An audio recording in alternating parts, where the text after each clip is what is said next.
to purchase and make sure to get that. Okay, that's a great question. Like, like I was saying, one of these packets is good for 5 gallons. But if you put all of it, which it's $1 or something, so not that much, into 1 gallon, it's definitely going to go faster. It's definitely going to reproduce quicker. And so that is like in a pinch, especially, if you don't have time to prime it, like I was saying, put it in a little sweet liquid for 15 minutes and kind of let it reproduce that way and wake up. And you might add a little bit more than a fifth of the package to a gallon into the primary to make sure that, especially like I end up making a lot of meads on the go. Like I just like start a class like this and then I'm like in the bay, like the next day. And I really want to make sure it goes, and I don't have time to see, if it starts bubbling or not. So then I might add like, a whole packet to a gallon versus like just a fifth. So other thing is acids, you'll see like all sorts of acids and vials, tartaric acid's famous for grapes, malic acid from apples and various other fruits within that family, as well as gooseberries and rhubarb, and citric acid, of course, from citrus. Initially when I started, I got those just to have them on tap, but then I realized, well, why don't I just add things that have acid into, my tea? And so I don't tend to like use any of those like kind of store-bought container. What's the purpose of the acid? Okay, that's a good question. So, when most people are crafting a beverage like this, they basically want it to be as complex as possible. They want there to be a beginning note, a middle note, and a finishing note, and also like highs and lows as well. And so the acid is just kind of, you think of it as like an instrument in the choir, It is like, you've got your wind instruments and your wood instruments and your brass, and so And the time acid. also.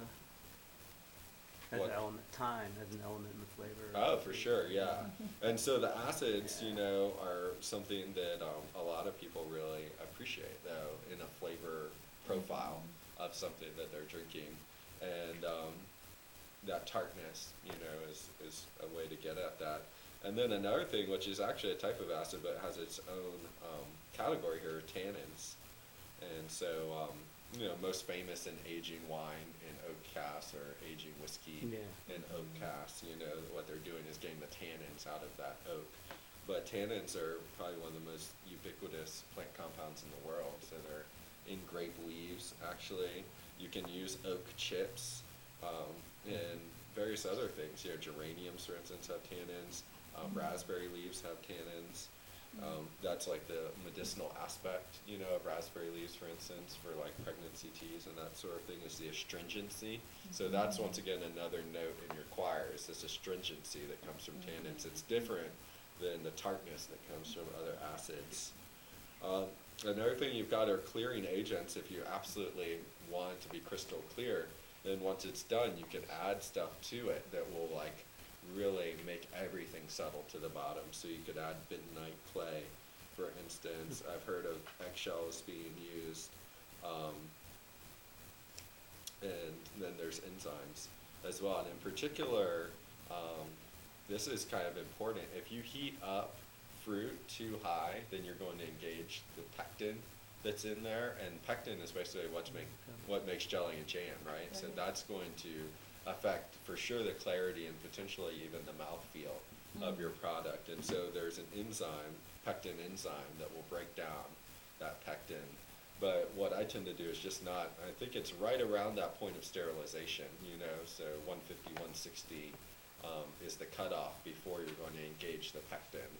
And what I tend to do is just not heat up my fruit beyond that. But if you were to boil your fruit, then you'll definitely like engage that pectin, and you might want to add an enzyme to it if you want to be clear after that. When would you add that enzyme? I think it's pretty much right away. I haven't done it in quite a while though, so it's a few years since I've done that, but you just kind of follow the directions, and I think it's pretty much right away. So yeah, you can see an artifact of how I've been transitioning just in the last few weeks, where it says prime starter culture is not necessary with fresh yeast, and I've certainly had like good results, like I said, of like having your sweet liquid here below 100 degrees, ideally more like 90, and then just pitching it straight from the packet in there. But if it's going to be really cold, you know where this stuff is going to be living, or you're going to be going away and not able to make sure that it actually engaged, then having a starter culture, I think, is really good. Another thing is that you would tend to keep this stuff in the refrigerator. And ironically, I've seen it that way in like probably 10 brew supply stores all across the country, and now I was in Florida, and their brew supply store is all just out there, Right. like at room temperature in one of the hotter places in the country. And so if that happened to be you too, or you were traveling and you brought it along with you, you know, in the car, you wanted to bring it to, you know, your parents' place to make a Christmas brew or something, and it was warm in the car, that might decrease the viability of it, and that might be another reason to put in a starter culture to kind of get it a little bit more primed versus like, if it was like pretty new, like within the last few weeks to a couple months, and stored in the refrigerator where it pretty much stays dormant and very vital. So we already talked about temperature. Stuck fermentation is when it stops bubbling before it's eaten all of the sweetness that it's capable of. And so at that point, you could actually add more culture to it. If you wanted, you could just raise the temperature up and see if it just re-engages the culture that's already there, or you could just drink it sweet, which is all, you know, viable thing. Speaking of, we've got another one to try here, which is basically like that. So this is something we made on 11/11/11 at our friend Angelina's birthday party, and it's another one with D47. And so I was leaving here right around New Year's, but I wanted to have some of this stuff already in a bottle. So I went ahead and bottled it, but there was like about 3% sweetness that was left in there at that point in time.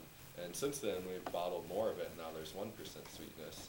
But, you know, they're both like, I think, got their own place. And this is like a favorite thing that's been crafted, I think, in the area. So because I bottled it while it was sweet and still viable to eat more of that sweetness, it's going to be a little bit sparkling, like a rosé, champagne type thing. And when did you bottle that?